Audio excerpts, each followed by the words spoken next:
Hi, my name's Cal. I'm a solutions engineer at Stytch, and today I'll be walking you through how to create a project and use the dashboard on Stytch.com. A quick note before we get started.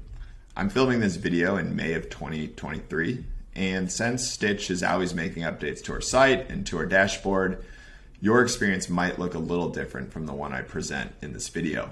That's okay. Everything that we cover should be equally relevant to you. Here I am on the Stytch.com homepage, and in order to create an account, you'll need to provide either an email address or have a Google account. In this case, I'm going to provide an email address, and Stytch is going to send me a magic link to that address, which I will continue through and finish my account creation with a few extra details. This includes answering this last question here. What authentication type would you like to use for your first project? In this case, I'm going to select consumer authentication. As you'll see later in this video, it's easy to change your mind and switch to B2B authentication. I'm going to finish that, and now here I am on the Stytch Dashboard homepage. Now I'm going to take you through the Stytch Dashboard and some of the features and settings that are available to you. I switched over to a project that has a bit more data in it. That'll be interesting later on. So starting in the top left, we have our organization settings. We have the profile, which is just information we entered during account creation. We have our workplace settings, which includes adding team members.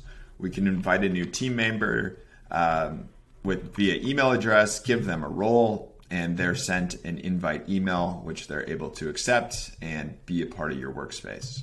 There's also an option to delete your workspace if you need to.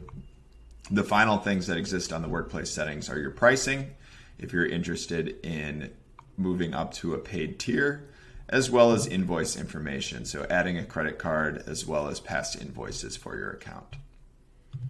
Next, we have the project drop-down selector. This is where you can see all the projects in your account. You likely only have one project.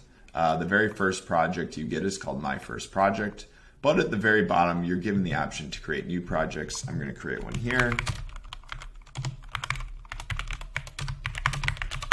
And we're given an option to select an authentication type. So if you realized on your first project that you screwed up which authentication type you'd like, you're welcome to create a new project and select a different authentication type.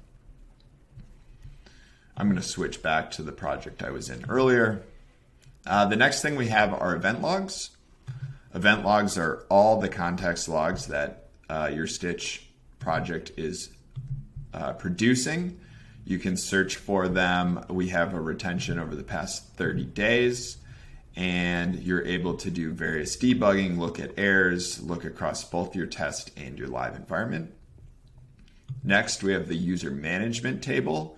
This is where you can see your various users in your project. You can see all of the fields that are set on them. You're able to delete these users and search against them. Next, we have email customization. All emails that are sent by Stytch, you're able to customize them by creating multiple templates. If you are paying for Stytch, you're able to do custom email templates. That means inserting, providing full HTML, but we also allow pre-built templates